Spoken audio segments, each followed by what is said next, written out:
네, 마태복음 28장 6절입니다. 6절만 함께 읽읍시다. 그가 여기 계시지 않고 그가 말씀하신 대로 살아나셨느니라. 와서 그가 누우셨던 것을 보라. 네, 마가복음 16장 9절 10절은 제가 읽겠습니다. 예수께서 안식 후 첫날 이른 아침에 살아나신 후 전에 일곱 귀신을 쫓아내어 주신 막달라 마리아에게 먼저 보이시니 마리아가 가서 예수와 함께 하던 사람들이 슬퍼하며 울고 있는 중에 이 일을 알림해 그들은 예수께서 살아나셨다는 것과 마리아에게 보이셨다는 것을 듣고도 믿지 아니하니라. 누가복음 24장 11절 12절입니다. 사도들은 그들의 말이 허탄한 듯이 들려 믿지 아니하나 베드로는 일어나 무덤에 달려가서 구부려 들여다보니 세마포만 보이는지라 그 된 일을 놀랍게 여기며 집으로 돌아가니라. 다른 사람은 믿지 않았는데 베드로는 믿은 것 같이 여겨지지만 사실은 베드로도 의심을 하며 함께 모여있던 사도들에게 돌아간 것이 아니고 집으로 돌아갔다라고 하는 이 말 중에 또 다른 여러 가지 이해가 되지 않았던 것, 의심하고 있었던 것, 이것들을 알 수가 있습니다. 간밤에 비가 많이 내렸습니다. 집 앞 아파트 앞에도 보면은 작은 겨울이 있는데 거기에 제가 여기 이사 와서 처음 그렇게 물이 많이 흐르는 것을 처음 봤습니다. 제가 기도를 하면서 하늘에는 누가 살고 있길래 이렇게 비를 많이 내리는가라고 하는 생각을 해봤습니다. 결국은 비가 많이 내렸던 이전의 역사가 있었는데 노아 시대의 홍수였습니다. 그때 이제 홍수가 있었는데 홍수 중에 딱 드러났던 게 뭐냐면은 홍수가 많이 있었지만은 그 중에서 두 종류의 사람으로 나뉩니다. 우리도 예수 안에 있는 사람, 예수 밖에 있는 사람. 그러니까 너희가 전에는 그리스도 밖에 있었고 언약 밖에 있었고 이스라엘 밖의 애인이었으나 지금은 너희가 예수 안에 있는 자다라고 이렇게 이제 바울이 말을 하며 설교를 했던 그런 내용들이 있는데 마찬가지로 하나님이 예비해 주신 방주가 이렇게 있는데 사실은 여기에 뭐가 있었냐면은 문이 이렇게 있었죠. 그죠? 문이 있어갖고 여기다가 이렇게 해서 사람이 탈 수 있도록 만들어 놨어요. 근데 물론 이제 여기에는 땅이었었죠. 근데 이제 어느 날 물이 차올라오니까 방주 안에 있는 사람과 방주 밖에 있는 사람하고 딱 구별이 됩니다. 그래서 방주 안, 방주 밖. 그리고 뭘 하냐면 하나님이 문을 닫아 넣으시더라.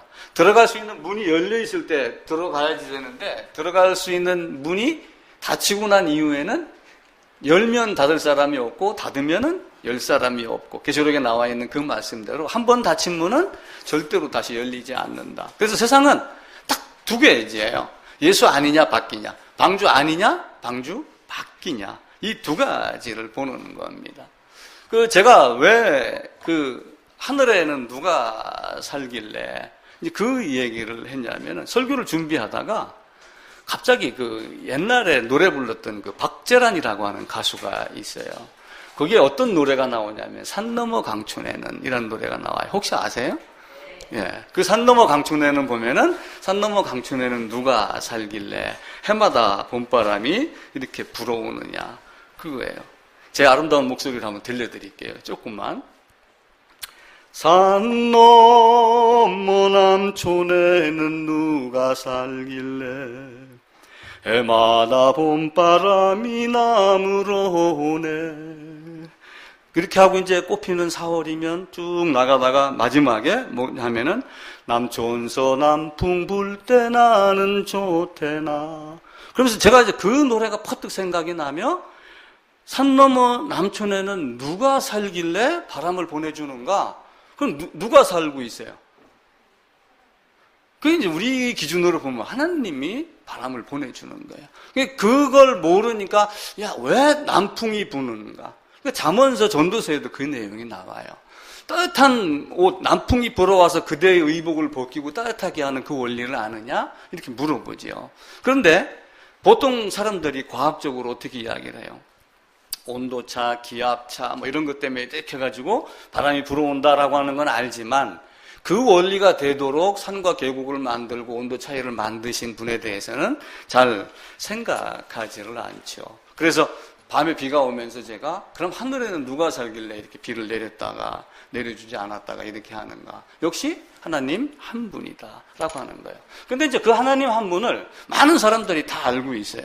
오늘 저희가 예수는 역사다라고 하는 영화를 보기로 했습니다. 그러니까 예수는 역사다라고 하면 이제 이 영화 제목이 나와요. 그런데 여기서 집중적으로 뭘 캐고 들어가냐면은 우리가 방금 읽었던 본문 부활에 대한 것을 계속 이야기를 해요. 그런데 이 사람이 쓴 책 중에는 무슨 얘기를 하냐면은 왜 하나님인가? 라고 하는 것 질문을 하면서 두 가지를 던져요. 혹은 세 가지를 던져요. 자, 왜 하나님인가? 제가 질문을 드리는 거예요. 예수가 부활했기 때문에 1번입니다. 예수가 우리의 죄를 사했기 때문에 그는 하나님이다. 자, 3번. 그는 죄가 없는 분이다. 자, 왜 하나님이에요? 1번, 2번, 3번 중에. 다 되는 거죠. 어때요? 1번, 2번, 3번 중에. 전부 다다. 그 중에 하나를 굳이 꽂는다면 부활. 또 그 중에 하나를 꽂는다면? 아니, 한 가지만 딱 골라보세요. 제사함이에요. 왜 제사함이냐면은 아무리 하나님이 계시더라도 나와의 관계성이 없으면은 그건 내 하나님이 아니란 말이에요. 그러니까 리스트루벨이 많은 걸 찾으러 다녀요. 부활했다 안 했다라고 하는 걸 막 얘기를 하는데 예수가 부활했다는 걸 많은 사람들이 알고 있어요. 성경을 보면서 예수는 죄가 없는 분이라는 걸 다 알고 있어요. 이 1번과 2번은 대다수의 사람들이 알고 있어요. 근데 이걸 알고 있다 하여 하나님과 나와의 관계가 돼가지고 내가 요 안으로 들어갈 수 있는 자격이 생기는 게 아니에요. 그건 어떤 거예요? 단 하나. 요거예요, 요거. 그래서 그가 무슨 얘기를 하냐면은 그가 하나님인 증거는 부활도 있고 죄사함도 있고 있지만 죄사함 때문이다 라고 리스트루벨 딱 단정을 내려요. 그래서 왜 그 사람이 그 단정을 내렸을까? 라고 제가 생각을 해봤죠. 그런데 이제 그 사람이 얘기하는 죄사함이 이제 어떤 방식의 죄사함인가? 그래서 와서 듣고 뭐 세례받고 뭐 영접했으니까 너는 천국이다 이렇게 얘기를 하는 죄사함인지 진짜 그래서 제가 늘 얘기를 드리는 게 뭐예요? 하나님은 우리의 죄를 절대 용서하지 않는 분이에요. 그걸 이해를 하셔야지 돼요. 우리의 죄를 용서하지만 우리의 죄를 절대로 무조건적으로 용서하지 않아요. 많은 사람들이 예수를 믿으면 예수님이 내 죄를 가져갔다 용서했다라고 그러지만 예수님은 하나님은 절대로 죄값을 묻고 죄값에 대한 죄책과 벌책을 다 실행한 다음에 너는 죄값을 씻은 자야 없는 자 이렇게 말씀하시는 하나님이다 라고 하는 것 그걸 우리가 철저하게 이해를 하셔야지 됩니다. 예를 들어서 아주 오래전에 어떤 일이 있었어요. 중세시대 많은 사람들 지금도 그런 사람이 있어요. 예전에 교황 나와가지고 무슨 얘기를 했어요? 죄를 사하는 권세가 누구에게 있었어요? 교황, 신부. 만약에 지금도 어느 목사가 죄를 사하는 권세가 나한테 있다. 내 말을 잘 들어야 돼. 이렇게 얘기하면은 그는 정신병자예요. 그 영화에서는 정신병자라고 하는 단어가 순간 탁 튀어나와요. 그래서 우리가 하나님이 어떤 분인가를 철저하게 알아야지 됩니다. 그래서 내가 할 수 있는 것이 아니라 하나님만이 해줄 수 있는 것. 인간이 아무리 뛰어난 능력이 리스트루벨은 예일대 법대를 다닌 사람이에요. 그 예일대 법대니까 아주 좋은 대학입니다. 이번에 트럼프가 예일대 나왔다고 아주 큰 소리 뻥뻥 치고 우리나라의 모 장관이 문재인 대통령 동행해가지고 가니까 똑똑한 예일대 법대 동기생 이렇게 하면서 악수를 했다. 그럼 그럴 정도로 자기가 자부심을 갖고 있는 하버드, 예일 이런 몇 개의 대학의 법대를 나온 거예요. 그게 법과를 나와가지고 나름대로 이치에 맞아야지 된다라고 하며 성경을 찾아가는 장면을 말합니다. 그런데 영화가 시작이 되면서 어떤 내용이 나오냐면 식당을 갑니다. 그러다가 딸이 자리를 잠깐 비켜가지고 뽑기를 하는 데를 가요. 뽑기를 하다가 동그란 사탕을 하나 뽑습니다. 그런데 아마 그게 뭐냐면은 뚜껑을 열으면 안에 사탕이 하나 들어있든지 무슨 장난감이 들어있든지 하는 건데 이 아이가 사탕인 줄 착각을 하고 먹어요. 목에 걸립니다. 질식을 해갖고 거의 숨이 멈춰가는데 한 친구가 간호사였던 어떤 여자분이 와갖고 그를 살려내는데 그게 이제 교회 다니는 어느 흑인 여성이었어요. 이제 그걸 계기로 그 주인공의 아내가 교회를 다니기 시작을 하죠. 그러면서 이제 영화가 시작이 되는데 그때 그 남자가 이제 이야기를 하고 감사하다고 이렇게 이야기를 하니까 흑인 여성이 무슨 얘기를 하냐면은 내가 원래 다른 식당에 가려고 그랬는데 이상하게 내가 여기로 왔다. 그러니까 이제 그거는 이제 이 사람이 딸을 살려준 건 감사하지만 이 예수쟁이가 또 하는 말투가 이렇구나. 그건 우연이지요. 감사하긴 한데 이렇게 비아냥거리니까 이 여성분이 하나님께는 막연함도 없고 우연도 없고 필연만 있다. 이렇게 대답을 합니다. 그 말을 이제 마음속에 넣고 이제 생각을 하기 시작을 하고 그 여성분이 이제 그분을 따라서 같이 이제 교회를 다니기 시작을 하고 남편과의 관계의 어려움을 같이 상담도 하고 기도하며 이렇게 나갑니다. 근데 우연은 사실은 없어요. 다윗이 자기 아들 압살롬을 피해갖고 도망갑니다. 압살롬이 반역을 했어요. 그러니까 아들이 아버지의 왕권을 누린 거예요. 이방원이가 이성계의 자리를 빼앗는 거와 마찬가지로 왕권을 누려가지고 내가 왕이야 그러니까 다윗이 맨발로 도망을 가는데 그때 다윗 이전의 왕이 누구였어요? 사울 왕이에요. 사울은 베냐민 지파였고 다윗은 유다 지파였습니다. 그러니까 사울이 다윗 때문에 쫓겨나니까 사실은 베냐민 지파 사람들이 다윗을 좋아하겠어요? 미워하겠어요? 당연히 미워하죠. 그때 시므이라고 하는 사람이 다윗을 향해서 돌멩이를 던지며 저주를 합니다. 그러니까 신하 중에 아무리 도망가도 칼제비는 있잖아요. 저놈 죽일까요? 이렇게 얘기를 하니까 다윗이 아니다 낫더라. 시므이가 나를 향해서 욕을 하는 것은 여호와 하나님께서 그렇게 하도록 했기 때문이다. 이렇게 이야기를 합니다. 물론 뭐 다 여호와 하나님 탓이다 이렇게 하면 좀 곤란하지만 다윗의 신앙은 그렇게밖에 될 수 없는 그런 겁니다. 그래서 하나님은 우리에게 우연이 아닌 필연을 주고 그 딸이 이제 구함을 받고 신앙의 여정에 들어가는 겁니다. 그런데 이분이 예일대 법대를 나와가지고 신문 기자를 했어요. 신문 기자를 하는데 거기에 누가 나오냐면 빅스 혹은 힉스라고 하는 한 흑인 남성이 나오는데 이제 살인 미수죄로 감옥에 들어갑니다. 경찰관을 향해서 총을 쐈다 이렇게 이제 누명을 써요. 그런데 이제 이 리스토벨이 신문 기자라면서 법대를 나왔으니까 그런 사건 취재를 하는 이런데 그래서 글을 쓰는데 재주가 있어가지고 자기가 취재를 해가지고 이 친구가 죄인인 것처럼 아주 판결을 내리는 기사를 쓴 거예요. 그래갖고 이 친구가 15년형을 받습니다. 그 나중에 어떤 제보자가 와서 그게 아닐 거다라고 하는데 사실은 경찰관이 법적으로 갖고 다니면 안 되는 조그만 만년필 총을 갖고 있다가 이게 자기 안에서 실수로 발사가 된 거예요. 근데 얘한테 뒤집어 씌운 거예요. 또 얘가 또 감방 갔던 경력이 몇 번 있습니다. 그거를 이 리스토벨이 밝혀냅니다. 그러면서 사실과 사실이 아닌 내 생각.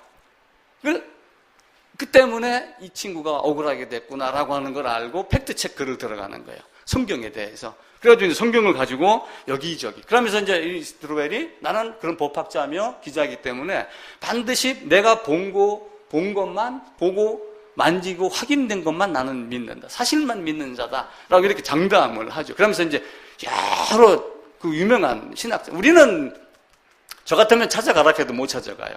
왜냐하면은 돈도 많이 들 뿐더러 어학이 안 되니까. 그런데 이제 미국 사람이니까 영어가 전 세계 통하니까 전 세계를 찾아다니면서 유명한 사람하고 이제 대화를 해가지고 그 증고고학자, 심리학자 이런 많은 사람들을 찾아가면서 그걸 얘기를 합니다. 자기의 선입관을 내려놓고 시작을 하고 그러죠. 그러면서 이제 진실에 조금씩 가까워 옵니다. 그러면서 이제 부활에 대해서 집중을 해요. 근데 이제 부활이 어떤 내용이 있냐면은 부활에 대해서 여러 가지 설이 있어요. 사람들이 만들어낸 설입니다. 19세기 초니까 19세기 초에 어떤 설이 있었냐면은 예수의 기절설이 있어요. 기절설. 예수가 기절했다. 기절한 척 했다. 죽은 척 했다. 잠시 졸도하는 약을 먹고 죽은 줄 알고 내려놨는데 무덤이 서늘하니까 거기에서 시원한 마취가 깨면서 일어났다. 뭐 이런 설이 있고 뭐 여러 가지가 있습니다. 그래서 이제 그렇게 해놓고 만약에 십자가에서 탈출을 하려고 했는데 갑자기 로마 군인이 와서 찌르는 바람에 탈출이 안 돼갖고 죽었다.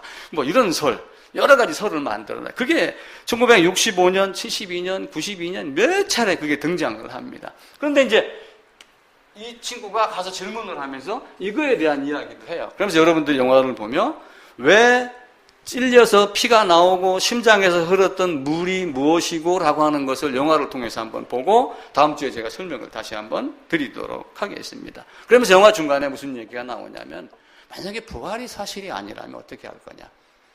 이렇게 이제 이 주인공이 그 고고학자나 성경학자에게 묻습니다. 만약에 부활이 사실이 아니라면 어떻게 할 거냐? 라고 딱 물었을 때 여러분에게 그 대답이 왔었을 때는 뭐라고 대답하시겠어요? 그 친구는 간단하게 대답을 하더라고요. 그럼 네 말과 다르게 부활이 사실이면 어떻게 할 거냐? 딱 되짚은 물어요. 사실이 아니라면 사실이라면. 사실은 둘 중에 하나에 놓여 있는 거예요. 우리 인생은. 내가 죽지 않는다면 예수 믿을 필요 없죠. 내게 죄사함이 없다면 예수의 부활이 나의 부활이 아니고 하나님은 나의 하나님이 되지. 하나님의 존재는 있지만 나의 하나님이 될 수가 없죠. 마찬가지로 우리도 스스로 무엇인가를 찾아가며 저희가 성경을 보는 이유가 그거예요. 저도 강사님이 필사한다고 그래서 나도 한번 써볼까라고 했는데 써보면서 도움이 되는, 이전에 보지 못했던 걸 보는 경우가 굉장히 많아요. 그것들을 이 리스트로벨은 그걸 찾아서 자기가 여행을 떠나는 거예요. 그러다가 이제 속으로 부인하고 싶었던 거예요. 왜냐하면은 이전의 아내의 모습하고 현재의 아내의 모습하고 달라. 예를 들면 이전에는 같이 와인도 마시고 춤도 추고 분위기도 맞추고 이렇게 했는데 이제 은근히 겁이 난 거야. 그래서 교회 가서 이제 따집니다. 당신들 돈 필요해서 한 여자 꼬셔다가 자리에 앉혀놓은 거 아니야? 뭐 이러는 거. 헌금 만들어 놓으려고 뭐 이러고. 그러면서 이제 또 이 사람이 교회 다니면서 예수 하나님 또 뭐 이래가지고 너무 도도한 척하고 부부의 어떤 이런 관계라든지 이런 모든 걸 멀리 할 줄 알았는데 사실은 책에 보면 이제 그 내용이 아니고 열심히 더 정성스럽게 사람이 변해서 진짜 어떤 그 사람에 대한 새로운 가치관을 내가 바라볼 수 있는 그 모습을 보고 더욱더 이제 끌리기 시작을 한 거죠. 자기가 찾아나가는 여정을 이제 그린 건데 여러분들이 그걸 보시는 거예요. 요즘에 무슨 말이 있냐면은 이케아가 뭐 하는데요? 가구 만드는데 이케아. 그래서 이케아 효과라는 것이 있어요. 이케아 효과가 뭐냐면은 이케아는 완제품 가구를 안 팔아요. 그러니까 요즘에 얘기하는 그 DIY가 여기서 나온 거예요. 이케아에서. 그 이케아라고 하는 친구가 17살인가 때 그걸 만들어서 팔기 시작을 했대요. 그러니까 완제품을 만들어 놓으면 부피가 커지잖아요. 그죠? 그런데 이걸 완제품으로 조립할 수 있도록 딱 도면 설계 딱 해가지고 뚜둑 해서 묶어서 딱 팔면은 본인이 가서 샘플을 보고 저걸 골라서 사고 집으로 가져가고 도면을 보고 이해를 해서 조립을 하고 딱 하다가 보니까 딱 완성이 되고 나서는 어떻게 해요? 이건 내가 한 거야. 이런 기분이 드는 거예요. 그러니까 리스트로벨도 결국은 자기가 찾아가면서 하고 나니까 믿음이 흔들리지 않는 거예요. 그래서 우리도 그러기 위해서 계속해서 듣는 귀도 좋지만 자기가 보고 자기가 찾아내고 하는 그런 것들. 저는 목회를 하면서 가장 감사한 거는 목회를 내가 알아가는 게 더 많은 거예요. 이전에 들으면서 그냥 생각했던 것보다 내가 찾아가며 생각하면서 불쑥불쑥 튀어나왔던 것들이 의외로 좋은 게 많습니다. 자기보다 더 큰 걸 할 수 있잖아요. 우리나라 100m가 요번에 그 10초 6인가 얼마인가 나와가지고 트랙이 이렇게 있으면은 땅 출발해갖고 100m를 뜁니다. 100m 최고 신기록이 누구예요? 그 우사인 볼트인가 하는 친구예요. 9점 몇 초가 나옵니다. 근데 한국에서는 신기록이 안 나오는 이유가 있다라고 며칠 전에 신문에 나왔어요. 왜 그러느냐? 한국의 코치들은 너는 100m 선수니까 여기서 딱 출발해갖고 여기까지 101m만 뛰면 된다. 더 이상 노력하지 마라. 이렇게 하는 거예요. 그런데 우사인 볼트는 평소에 100m 선수지만 볼트는 뭘 하냐면 400m를 100m 달리듯이 죽으라고 달리는 거예요. 그리고 본 게임에는 400m는 계준만 출전을 하고 본 게임에는 100m를 전문적으로 출전을 하는 거예요. 그러니까 400m를 쭉 달렸던 그 실력 갖고 100m를 달리는 거예요. 그래서 우리나라도 이제 100m 선수도 400m를 달리게 해야지 된다. 그래야지 파워가 생기고 심장, 폐 이런 부하가 늘어나고 이렇게 이야기를 하죠. 그래서 우리가 마찬가지로 우리도 이런 이케아 효과 또 아니면 볼트 또 아니면은 자기가 직접 찾아가면서 열심히 하는 이런 모습들, 이게 우리 모두에게 있어야지 됩니다. 늘 이제 반복 이렇게 하는 거예요. 그래서 어떤 사람이 전 세계에서 성공한 사람 약 200명 정도를 조사를 했어요.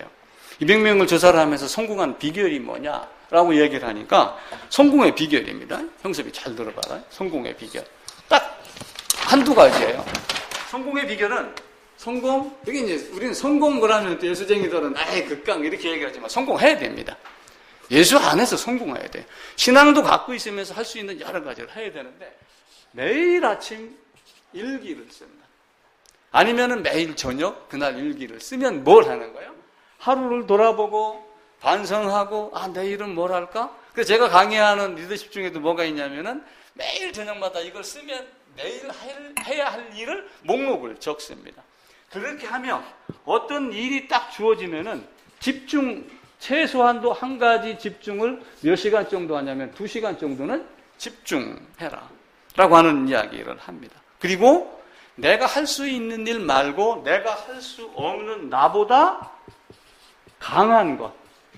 그러니까 일을 성공하기 위해서는 쉬운 일부터 해야 될까요? 어려운 일부터 해야 될까요? 답은 사실은 없습니다. 근데 여기서는 어렵고 힘든 일을 먼저 해라.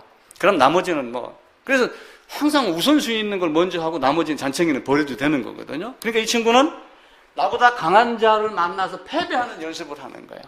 패배하는 연습을 하면 강해지는 거예요. 그러니까 우리가 무릎 꿇고 기도하는 거와 똑같은 그런 모습을 갖고 있는 겁니다. 그래서 우리가 늘 반복해서 말씀을 드리지만 왜 제가 설교를 같은 내용을 가지고 반복해서 말씀드린다고 얘기를 드렸어요? 네? 뚫어지라고. 근데 이제 또 다른 걸로 얘기하면 못 들었다 변명하지 못하게 하려고 그러는 거예요. 제 말을 이해를 잘 하셔야지 돼요. 온 세상의 성경인데 그거 그렇게 들려주는 사람 없었습니다. 이 말을 하지 않아야지 돼요. 그래서 바울은 6개월, 3개월, 2년 있으면서 계속해서 같은 얘기를 반복을 한 거예요. 매일 같은 사람이 찾아왔을 수도 있지만 다른 사람이 찾아와도 그 얘기를 하고 그 얘기를 하고 그 얘기를 하고 그 얘기가 다 끝났으니까 그냥 땡 하고 바울을 목을 나 그 친비는 참 이해를 못 하겠어요. 그래서 이 마음속에 있는 돌멩이를 캐내는데 얼마나 어려운가. 캐내기 위한 도움을 주는 것도 있지만 또 한편으로는 못 들었다 핑계대지 못하게. 그리고 또 하나는 내게 준 사명을 나는 철저하게 내 맘대로 내 사명을 내 맘대로 하는 거예요. 열심히. 그래서 우리가 예전에 무슨 이야기를 했어요. 예전에 어느 며칠 전에 제가 지난주인가 피아노 치는 할아버지 얘기했었죠. 피아노를 쳐서 이렇게 가난하게 삽니까? 그러니까 나는 피아노가 치고 싶어서 가난하게 됐습니다. 이렇게 얘기를 했잖아요.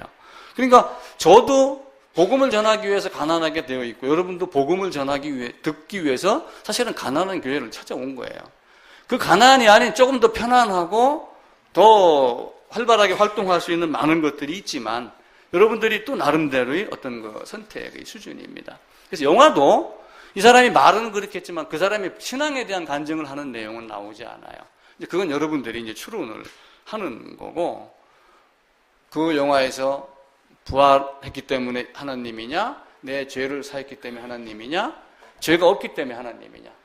답은 세 개지만 그 중에 하나를 굳이 고른다라고 그러면은 그분이 나의 죄를 사했기 때문에 그분과 나와의 관계, 내가 방주 안에 들어갈 수 있는 자격이 있기 때문에 그분이 나의 하나님이 되는 것이지 그게 아니면은 하나님을 하나님으로 알아도 하나님이 내가 너를 모른다 이렇게 여겨지는 거죠. 그래서 우리는 절대로 하나님에 대한 오해를 하면 안 됩니다. 하나님 오해하는 것 중에 가장 하나가 하나님은 그냥 무조건 사랑의 하나님 이렇게 이야기를 하잖아요. 근데 하나님은 사랑도 있고 무엇도 있어요? 진노도 있어요. 사랑이 있지만 질투도 하십니다. 심판도 하십니다. 아주 그냥 우리가 생각할 수 없는 엄청난 것들을 하시는 하나님이에요. 이걸 아셔야지 되고 그 다음에 죄에 대한 용서도 그냥 무조건적 용서 안 해요. 절대로 용서하지 않아요. 죄를 이 절대로라고 하는 말을 제가 써도 괜찮아요. 절대로 용서하지 않아요. 어떻게 한다고 그랬어요? 절대로 용서하지 않아. 반드시 뭐예요? 죗값을 물어요. 그게 십자가의 비밀이에요. 그런데 사람들은 그걸 안 보고 예수님이 십자가를 지심으로 우리의 죄를 가져갔어. 여기서 감격을 하는 거예요. 그런데 하나님 앞에 가보세요. 내가 너를 도무지 알지 못. 주님 우리의 길에서 가르쳤지 않았습니까? 내가 주의 말씀으로 먹고 이적도 베풀고 이렇게 했습니다. 그래도 내가 너를 도무지 알지 못하노라 라고 하는 것이 왜 일어나는가? 그것 한 가지를. 그러니까 하나님이, 예수님이 부활하셨고 그분에게 죄가 없어서 하나님이고 모든 것 다 알지만 죄사함의 관계에서 죄값을 치르고 아담의 범죄가 용서된 여자의 후손으로 갈 거야 하고 오셨던 그분의 사역의 결과 목적이 내게 이루어지지 않으면은 그분은 나에게 하나님이 아니다 라고 하는 것을 여러분들이 철저하게 가슴속에다가 대못같이 박으셔야지 돼요. 절대로 죄를 용서하지 않는 분이에요. 반드시 죄값을 물어요. 죄값을 물으려고 자기 아들을, 맏아들을 죽여서 둘째, 셋째, 넷째, 저 마지막 아들인 나를 아들 되게 하신 분이에요. 그 하나님을 우리가 꼭 아시고 다른 사람 절대로 따지시면 안 됩니다. 한 가지만 더 말씀드리고 마치겠습니다. 제가 우연히 책을 봤는데 18개, 40, 60이라는 법칙이 있대요. 나이가 낭낭 18세 이러잖아요. 그죠? 18세가 되면은 조금 뭐라냐, 아침에 나올 때, 요즘에 여고생들 봐보세요. 우리 혜림이도 보면 학교 갈 때 사진 찍은 거 보면 꼴불견이야. 막 입술이 빨갛고, 밖에 나가서 보면 아니, 쟤들이. 다른 사람이 나를 어떻게 볼까? 거기에다가 신경을 쓰는 거야. 그게 18세래요. 다른 사람이 나를 어떻게 볼까? 그런데 이제 40이 되잖아. 그러면 다른 사람이 나를 어떻게 볼까? 보던 말던. 이게 이제 아줌마 아재가 되는 거예요. 보던 말던. 이제 공통점은 뭐예요? 다른 사람이 나를 바라본다라고 하는 거, 의식을 하는 거예요. 의식을 하는데 신경 안 쓴다. 신경 꺼. 여기는 어떻게 해요? 신경 써. 이렇게 사는 거예요. 그런데 60이 되니까 뭘 알겠어요? 60이 되니까 다른 사람이 나를 쳐다보지 않는다는 걸 알았대요. 아무도 나를 신경 쓰지 않아요. 근데 우리 스스로 다른 사람이 나를 평가하는, 신경 쓰는 줄 알고 살고 있고 그거에 대비해 살고 있는데 부록이 되니까 에이 그거 별것 아니야. 근데 나중에 알고 보니까 신경을 아예 안 썼다는 거야. 하나님만 나에 대해서 신경을 써요. 하나님만. 저 인간이 어떻게 해서 나에게 돌아올 수 있을까? 그걸 깨닫게 하는 거예요. 우리도 하나님 한 분이 어떤 분인가라고 하는 것을 철저하게 알아야지 돼요. 그래서 리스트로벨 영화를 보면서 아까 그 이케아 효과도 얘기를 했고 반복에 대한 이야기를 드렸는데 철저하게 자기 관리를 하시며 뿌리를 깊이 내리는 그 모습이 되어야지 되겠습니다. 예, 기도하고 마치겠습니다.